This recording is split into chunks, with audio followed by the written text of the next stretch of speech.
Ada 5 penyesalan orang di alam kubur.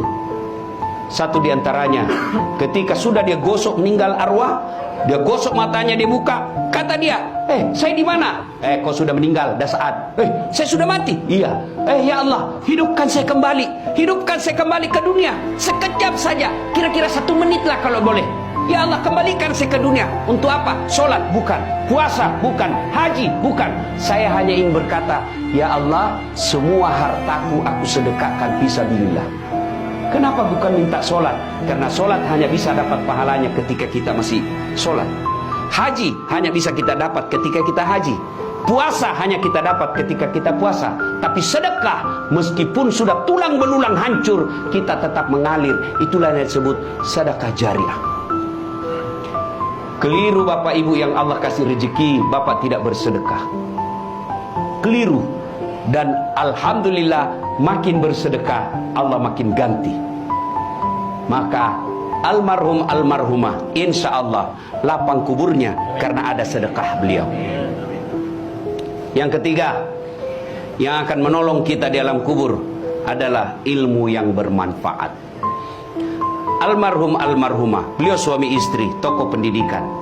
Itulah ilmu yang bermanfaat. Ketika diajarkan ilmu hukum kepada mahasiswanya, diajarkan tentang keadilan, lalu anak mahasiswanya menjadi pengacara yang membela dan menegakkan keadilan, selama itu juga amal-amal akan mengalir. Maka karena itu, ibu bapak kalau dapat konten-konten dakwah, jangan berhenti di grup, jangan berhenti di HP bapak, sebarkan. Bapak punya 10 grup WhatsApp, satu grup 100 orang, kirim, 1000 orang yang terima. Kalau ada yang mengamalkan 5 orang, selama 5 orang itu amalkan, Bapak dapat pahala seperti pahalanya penceramah tanpa mengurangi pahala penceramah. Ilmu yang bermanfaat adalah yang bisa menyelamatkan kita di alam kubur.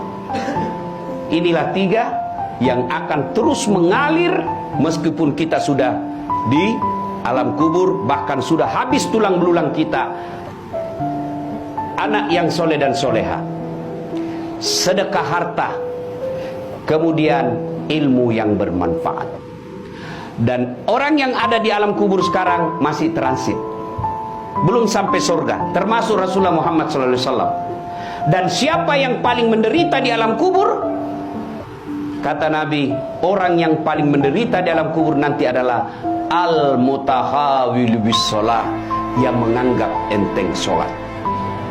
Saya mau tanya, bapak-bapak, kalau pergi merantau ke Sulawesi Selatan, ternyata bapak tidak nyaman di Sulawesi Selatan, ada pilihan?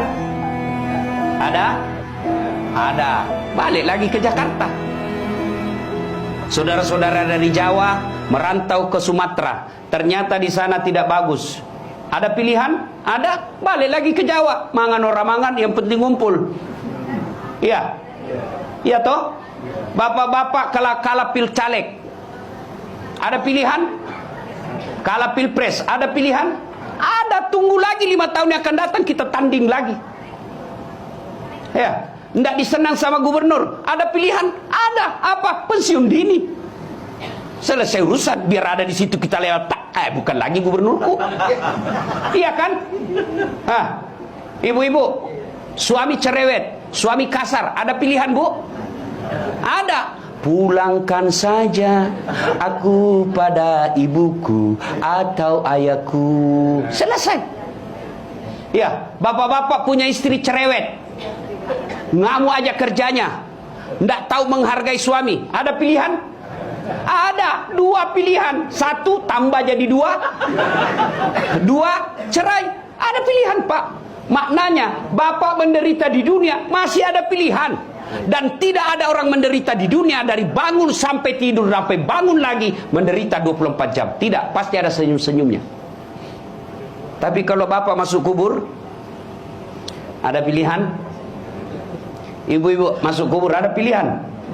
Nggak nyaman pertanyaannya, keluar dulu. Begitu bapak keluar, viral satu dunia pak.